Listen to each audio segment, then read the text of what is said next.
Hello and welcome to We Work Together, a podcast about working in partnership to improve the health and care of people in West Yorkshire and Harrogate, and the relationships between the organisations and people involved. In this episode, the partnership's Sarah Smith is joined by two guests, Robin Tuddenham, Chief Executive at Calderdale Council, and Dr James Thomas, Clinical Chair of NHS Airedale, Wharfedale and Craven Clinical Commissioning Group. James and Robin are also the joint senior responsible officers for the partnership's Improving Population Health programme.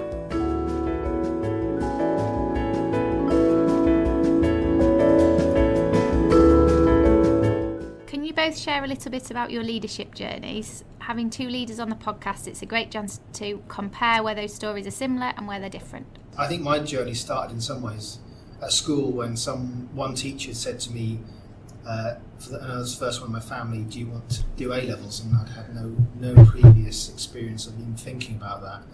And I think it's the power of one individual to start you on a road that leads to other opportunities. I certainly never imagined I'd be doing a job like I'm doing now. So I started in the voluntary sector after graduating at university, worked in probation and criminology, and I think it's sometimes about things happen.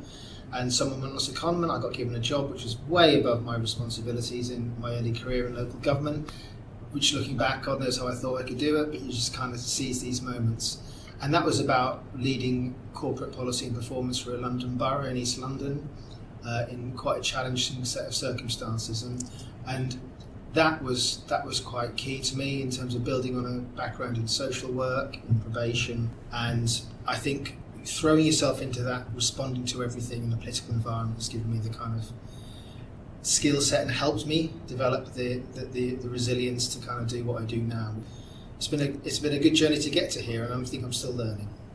Well, that's fascinating because you talk about East London, so that's where I originated from, in East London, and so my training started in East London. So somehow we've met up again in different circumstances in that sense. But I think for me, I suppose there's a bit of a traditional. I'm a GP. I had my traditional training in medicine, and very medical model there. And a lot has changed over time, and I think leadership has changed over that time, because I think now it's core training. It's part of the core training in medicine. It's there where it was never there beforehand. And I think you mentioned about seizing opportunities, and I think that's been initially my journey, and has always been my journey. Is about seizing the opportunity of kind of where I'm passionate about. I'm very fortunate, and I've been very fortunate, and that I've been able to do jobs that I really enjoy, really passionate about general practice and about health and my population that I serve as a GP, and then from that I've built on that. And I think as a medic, I've always thought, as a medic, you've always got to be a leader. So leadership's part of those qualities there. It was never really taught to me initially, I have to say that. It's just something that I've really enjoyed, I'm passionate about, and if you get a topic, an area that you're passionate about, then you want to make a difference, and by making a difference is often by leading, at whatever level, really. So my journey has been about seizing the opportunities that have arisen, but recognising actually some core leadership skills. Whilst yes, you do have to learn them, and I'm not knocking that, but you have to be a leader within organisations, whether it's as a GP, as I walk in into my surgery, I will lead there. I will also be led by others there. I'll be led with my patients in their journeys as well. Whether it's a CCG chair and in my organisation, in my place in Bradford and Craven, and then working here with you, Robin, and with you, Sarah, in terms of leading. We're leading as a team. And I think that really is important. I think teams, working with good teams around you, has enabled my journey, and I think we've got a great team here in terms of what we're doing and what we're embarking on, and that again just it makes me feel kind of energised. I'm doing things I want to do, and working with guys that you guys we haven't previously worked together, and the way we've come together, I think is fantastic, and it's a great opportunity, I think, to really do something significant for our population. Yeah, I think it's something about the way in which it's felt right from day one, and I think it's important not to be complacent about that, because it doesn't mean that just because we get on a personal level that it's going to work, and we have to be clear about a mission But I think the shared values that we have are really important. I think it's maybe something that maybe 10 years ago a local authority chief exec and a GP wouldn't actually be seen to be in alignment, but I think that some of that has now much greater kind of scope to work together. I think we're both about place. Yeah. We're both about kind of working as a team and recognising that there are some grand challenges for the people that come through our doors or the people that we work with on a day-to-day basis, even if we are maybe perceived by our communities and local government and primary care and GP surgery as seen by as quite different things. You know, and particularly local government, I think there's a lack of understanding about, well, it's the bins, isn't it? And it's the kind of things that annoy me, like the potholes, when clearly in local government in the last 10 years, not only our percentage of spend, but our focus has grown to both social care and the well-being of our places and the sustainability of our places. And I think actually the dialogue is narrowed really closely to shared understanding, someone like you as a GP. Absolutely, and I think, as I mentioned earlier, very much brought up in the medical model, and my journey, part of my journey has been taking myself away from that medical model and really seeing those other determinants of health for the population that I serve, and how that interlinks, and actually how it should interlink even more, and the pressures that I may be feeling, which we all feel, actually some of the solutions don't sit with me, but they sit with us, and how we can work as a team together.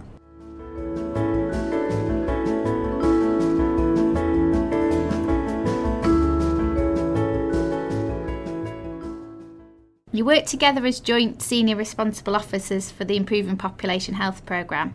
How do you think this contributes to the leadership of the programme, and how does it play out in your working relationships? I think it's a really bold decision, actually, to both have a joint SRO for this programme, but to make sure that one was from health and one was from care. It's bold, but it was absolutely the right thing to do there. So I think in terms of that decision for the programme, I think we've got to realise that historically health and care, whilst working close together, as we said before, hasn't always worked close together, whilst it may have wanted to there. And understanding people's different perspectives and kind of through the lens of health or through the lens of local authority is vital to understand what the challenges are, so that we can try and by understanding the challenges we can try and deal with the issues and try and where's the common ground and where can we start moving things forward.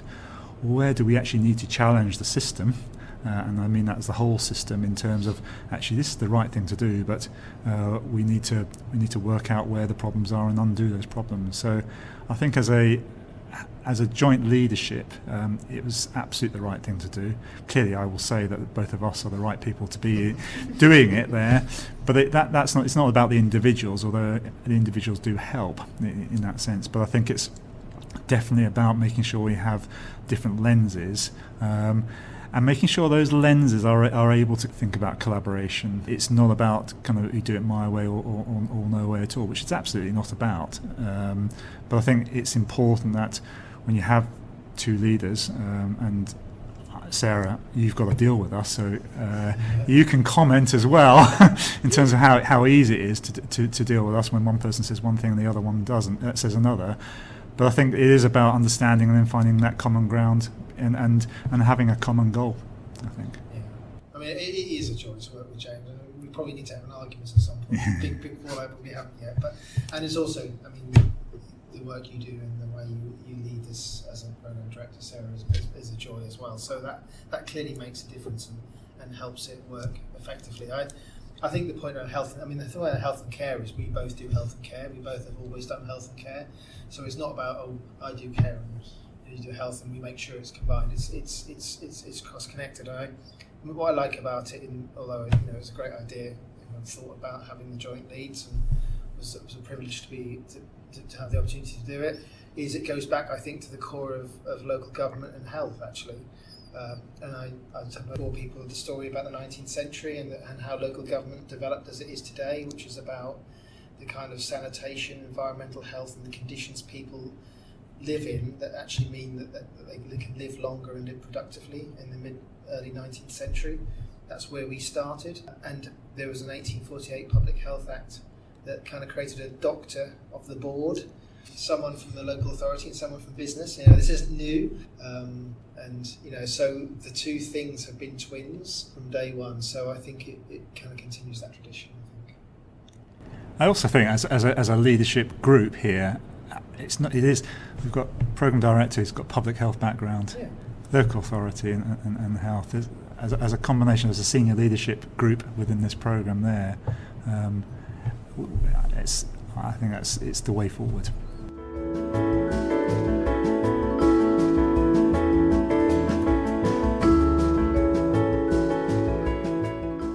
What are the leadership attributes you think are required to bring about the changes needed to achieve the bold ambitions that we've set? I think we need to be courageous. I think we need to be compassionate, and we need to be able to connect. And I think those three things will enable us to deliver the bold ambitions we have as a partnership there. By doing that, I think we'll then have the ability to trust each other and collaborate. And then on that, I'm sure, in terms of delivering things, that's where we will enable some delivery, although the delivery doesn't sit with us, but is enabling others to come together, I suppose, and deliver that. So I think we have bold ambitions. They are great ambitions, but they are bold. But I think as a leadership, if we can have that, if we can be courageous, we can be compassionate, and we can connect, then we will stand a better chance of delivering. I think there's a real opportunity to do some innovative work, and I think some of the work around housing, for instance, can be based around some really good practice in Wakefield, some work we're doing around street-based homelessness, learning from that, look at the way the system is not always working well. I think we recognise that even if we have a good set of relationships and partnership here, we need to make a difference. And in a political environment, which is quite right, politicians and others, regulators and others will want to see impact and see some of the evidence profiles shifting over time, and that some of that means it's complex, big issues and won't happen overnight. But I think some of the things we're doing around housing, homelessness, in terms of the quality of housing, affordable warmth, how we develop knowledge and practice and disseminate good practice, and don't do something once if it's good, it works with evidence for it. The work we're doing around violence reduction, I know that London and I has picked up some of this. The work we're doing around putting people into acute settings and identifying that issue and the impact of violence and knife crime on young people's lives. And then I think the climate change is a huge area, but actually the work that the city region is doing, the economic work, if we connect that into health better, the work around housing, air quality, if we can connect that into a health dimension and get an influence in the health system and local government to think differently. I mean, we've got our collective workforce is in six figures across the system, and how we can influence people in the workforce to operate differently and think differently and practice differently, that could be huge in terms of impact on population health. Absolutely agree. I mean, that sharing how it can benefit other parts of the system, and actually it is worth investing in that, whatever that is, whether it's money or resource, workforce. Actually, it benefits you as a system. There, I think it's vital, and sharing that across. And there's something also about, whilst sharing good practice, and we do a lot of that, and we need to do more of that. Actually, also understanding what doesn't work, and making sure people don't kind of reinvent things which are perhaps not going to work as well across there. But I think definitely, I think the sharing across organisations, across the sectors, is part of our role, and ensuring that happens. And I think, as you said, that it's happening. So you've touched on some of the key areas for our programme around health inequalities. We've mentioned climate change, housing, violent crime. Why does working together really matter to bring about the change we need to see at a population level? Because these are system issues. This is complexity. It's too big.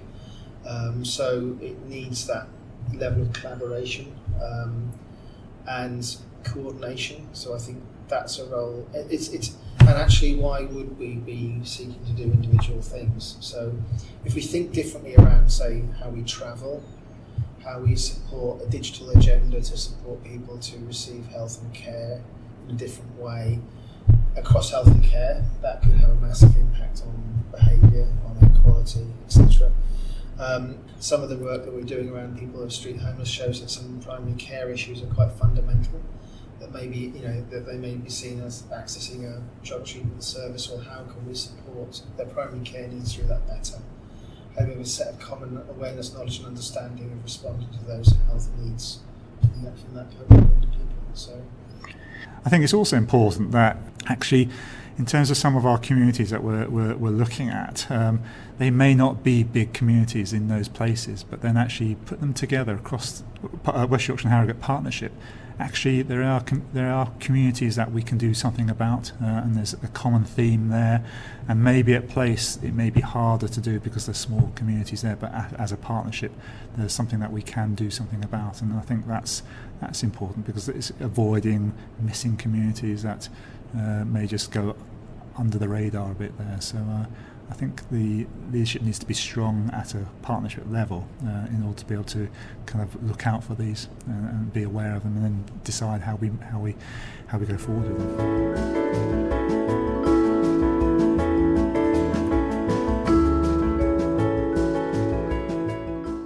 What do you think we can do as a system level to better engage with communities who will really know themselves what keeps them safe and well? I think we've got some work to do on that. If I'm honest, I think that there's still there's a core of organisations that have a bit of a picture of the voice and lived experience of people that are using the system heavily. I think some of the work we're doing around street-based homelessness, for instance, is going to be an opportunity to begin that dialogue, to bring people in. I think as a system we're still probably in leadership settings where there's not enough of that voice. And I think maybe the population health programme is the way to get that voice into the leadership of the Health and Care Partnership in a stronger way. It's a challenge, and I think it's something that we're not there yet. But I think our 5-year strategy is framed in a way that's trying to make us achieve that and do that.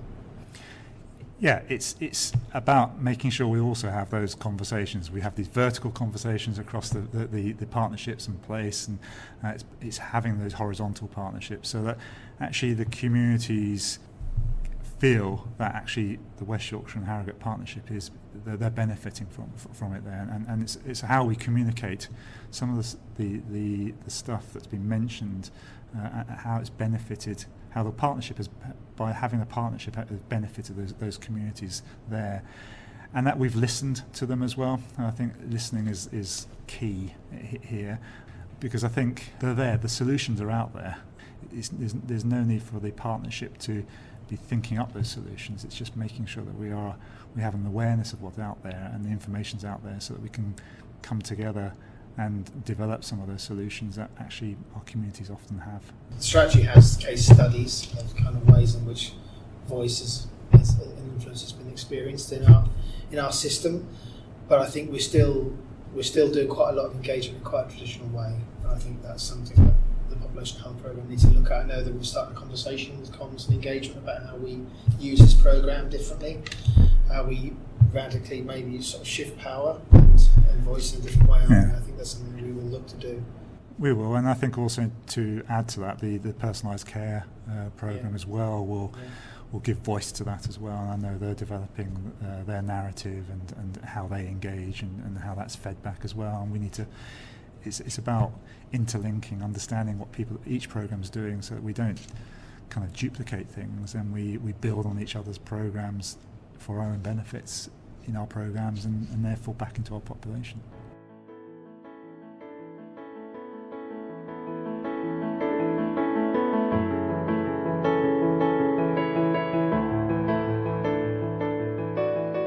This has been episode 8 of the We Work Together podcast.